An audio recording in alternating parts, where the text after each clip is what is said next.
Good morning everyone and welcome back. It is about 5:30 on Saturday morning. We got started about 4:30. We are reloading the Jacko sprayer and spraying the second and third planting of corn.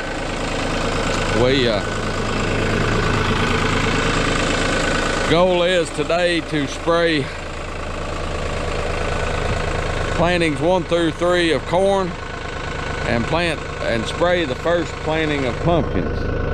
So that's our plan. You know, try to get done by midday, noontime, something like that. But this corn's looking pretty good. I know you can't see it, but I'll put you in the tractor with me here in a minute and we'll take you for a drive. But both plantings of this looking pretty good. We should start picking the first planting next week. So we're in that routine of spraying and planting. And like I said before, I mix up insecticides from week to week. This week's mixture is promethium and cordion. So the promethium is to help with worms and knock down any moss, and the cordion for the worms. So but that's what we're into this morning. We'll take you guys along. My tank's about full, so I'm gonna jump off here and get this tank ready. One of the tricky parts about spraying at night or in the dark is when you run out mid-row trying to find where you're at. But what I do, I'll stop, snap a couple of tassels out, and that way I can usually find it pretty easily.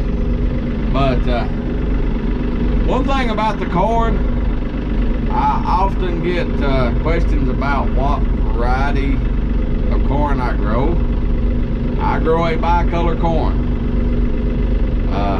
I do not share the specific variety, and I apologize for that, but that's one of the few things I won't share, and there's reasons for that, and I hope you understand. But you know, I don't share the specific variety, so it's one of those things that unfortunately I'd like to share it with you, but I've learned that lesson, and you know, it's just the world we live in, I guess. But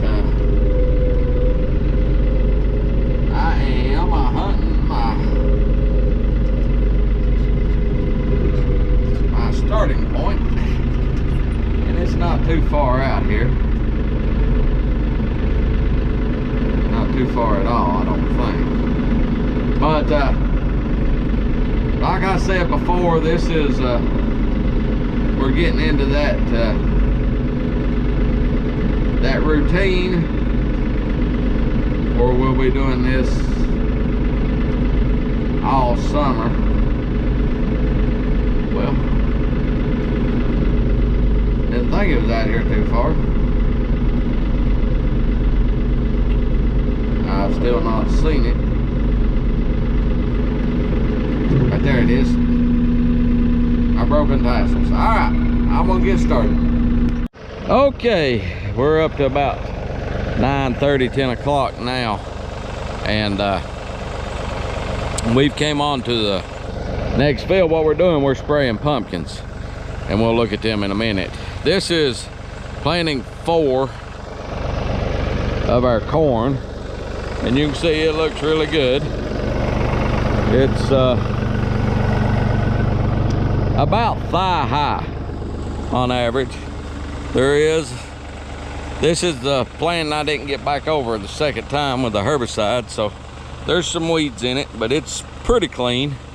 It does have some weeds in it, but it looks pretty good. And then over here on this side is planting number 5. And I'm gonna try to get through hit later today, and with the herbicide, you can see I got some Johnson grass and stuff in it, and try to get hit cleaned up. But it looks good too. It looks good. So, but probably the prettiest patch I've got, and I didn't film it, but we will look at it at some point, is planting number 3. Man, that's a pretty patch of corn. Of course, this ain't bad by no stretch of the imagination. It's that's pretty standard sweet corn. But what I'm spraying now is I'm spraying pumpkins. The first planting of pumpkins is what we're spraying now. On corn, our biggest pest, if you will, our biggest threat is worms. So when we're spraying our corn, we're spraying an insecticide regimen, trying to keep them worms out of it. Yeah, that's I'm pleased with that. I'm pleased with that corn. On pumpkins, it's a little different. These pumpkins, there's a couple things going on here. These pumpkins are getting ready to bloom. There is just a bloom or two in them. I've seen a few. But this is our first planting of pumpkins, as you can see. And I've got a little grass coming. Now, in pumpkins, because they're a broadleaf, cucurbit, that opens up the door for a lot more herbicide control in grass. When you're targeting a different... If you got a broadleaf crop and you're targeting grass, you have a lot more tools available. If you've got a grass crop, such as corn, and you're targeting grass, it makes it more difficult.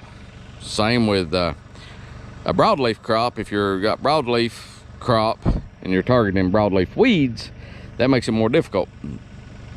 Of course, in corn, broadleaf, pretty easy. But anyhow, so on the pumpkins, our big pest is fungus. So, and some insects, but for the most part, it's fungus. And what we're spraying here, this is first time spraying. We use treated seed when we plant, which gives us about a month before we have to start spraying. And it's been about 5 weeks since these were planted. So what we're doing here, we're doing 2 fungicides. We're doing a product called Bravo Weather Stick and a product called Ram Man. And then the next spraying, I will rotate that. I will use Presidio, I will use Switch, Pristine, different fungicide groups. And since they're not blooming, I went ahead and put insecticide in there as well. Promethium is what I'm spraying. And so what I'm gonna try to do is knock down any insect pests. Now, once they start blooming, that period that they're blooming, I will only spray with a fungicide to keep from killing pollinators. Most of the insecticides don't know the difference between a good insect and a bad insect. They're just gonna kill insects. So that's what we'll do once we get that done. Now, we will come in here and spray this grass with a product called Select, and it will cook Johnson grass's goose, and it works good in a broadleaf crop like this. So but that's what we're doing. I've got one more tank and I'll be done. Well, other than the herbicide and the corn, I will be done here for today. So let's I hope I explained that well enough. But anyhow, let's get it knocked out and go from there. So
keep in mind about fungicides is, number one, they're primarily preventative.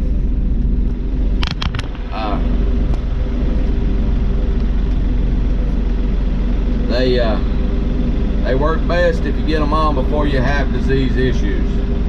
Another thing you may notice about the cannon sprayer is how it turns the pumpkin vines up, blows them around, which is what I want. I'm going to try to get as much of that fungicide as I can on the bottom side of that leaf. I want to get it into that plant as much as I can, and that's why we use the cannon sprayer. It works good for the pumpkins, it works good for cabbage and broccoli, and it works good for corn. So it's ideal for the pumpkins and the cabbage, and it works good on the corn. So, you know, a drop setup might be better for the corn, but you know, it works good. But so I've got all the crops sprayed today, other than getting the herbicide on over there, and it looks like looks like it might blow up a shower of rain. We've been getting some rain this week. But another thing about spraying on corn, I do not use a sticker or a surfactant. On the pumpkins, I do. I have found, or I think I've found, or maybe it's just in my head, but it seems like if I use surfactant on my corn, that it affects the taste of it, personally. It may not, I don't know, but that's the reason I don't use it on the corn. I use it on the pumpkins. I don't plan on eating the pumpkins, or no one else eating the pumpkins, so don't care to use it on it. And I want that fungicide to stay on there as long as I can. But anyhow, if you like what we're doing, please subscribe, hit that notification bell. If you see a video you like, give it a thumbs up. If you have a question or comment, please do so, and we will talk to you guys later. Have a good day. Oh, before I go,